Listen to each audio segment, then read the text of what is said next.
All right, guys, we're going to spend a little bit more time diving deeper into the game model. We provide an example of from a video perspective of our playing style and how that's going to build into our game model. And now we're going to start to look at some of the specifics. So our focus in this one is our build zone, or zone one for us.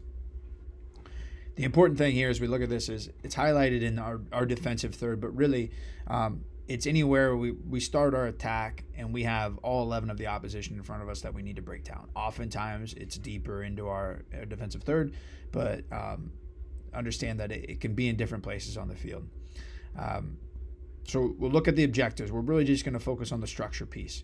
So we're going to look at our optimal use of space, and then also looking at how we can occupy behind and between lines of pressure and what goes with that. So the first thing we'll say is optimal shape. So 3 keywords.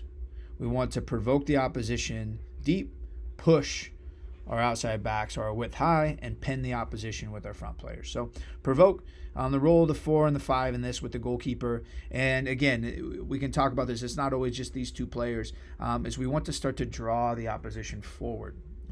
We start short because it provides control, but it also gives us a little bit of advantage to draw and provoke the opposition to step forward and start to stretch out their lines. We want our width, in this case the outside back and the 2 and 3, to push on and get aggressive. The part of this is we want to push back the opposition's width. So be it their wingers or their wide midfielders, whoever it is, we want to challenge them and really test them to see, what they want to do. Do they follow us high up the field, leaving more space for us to play and build out? Do they stay high? So that gives us that cue. We already have a player now in our 2 and 3 in behind that line of pressure. So we really want to force a decision. And then finally, our front 3 players are pinning. Most will play with a back 4. Can we occupy 4 of their players with our 3 and keep them back? We want to keep them at the half line so that we have as much space as we can to play. 6, 8, and 10, they're not highlighted currently. We'll talk a little bit more of them in the next piece, but we're looking at their positioning. We'll look at arrival movements, but again, we want to start with aggressive positions, and then we can always arrive into spaces, and then we can get into rotations and different things from there. So we'll start with a static restart to give a good example. So this is MC2 versus the Iowa Raptors in the UPSL playoffs last year. So we'll look at the provoking piece. So right now we've got a goalkeeper. Our right center back, as I've noted, needs to come in a little bit closer. This helps us narrow the opposition and also gives better angles to width. But our goalkeeper, left center back, and right center back are there to start to provoke and pull out the opposition's first 2 players in that line of pressure. And then aggressive height, our right wing back, as you can see, is positioned behind already 2 lines of their pressure. And that, again, challenges the opposition. They have to be aware of it and really stretches them. So, in the image, we can't see our front 2 players that are there to pin and occupy, but you get a pretty good view of those introductory concepts of positioning. We'll also start to look in the next slide, the position of the center back, the holding mid, the attacking mid, and then there's another attacking mid that's not in the frame. If you notice, they're behind lines of pressure, so they're not starting in front of the lines of pressure so they can be seen. And they're also in between players. They're not standing directly behind the opposition. They're sitting in pockets of space behind lines of pressure and between defenders. Another example here, from an aggressive height from the outside back. This is just a good view because you can see the whole field. We're looking at Vela Sarsfield in white. Their left back here is receiving, and their right back is all the way on the other side in high. Their shape almost becomes a 2-1-4-3. So that's a pretty aggressive attacking shape. What that does is Independiente from Brazil are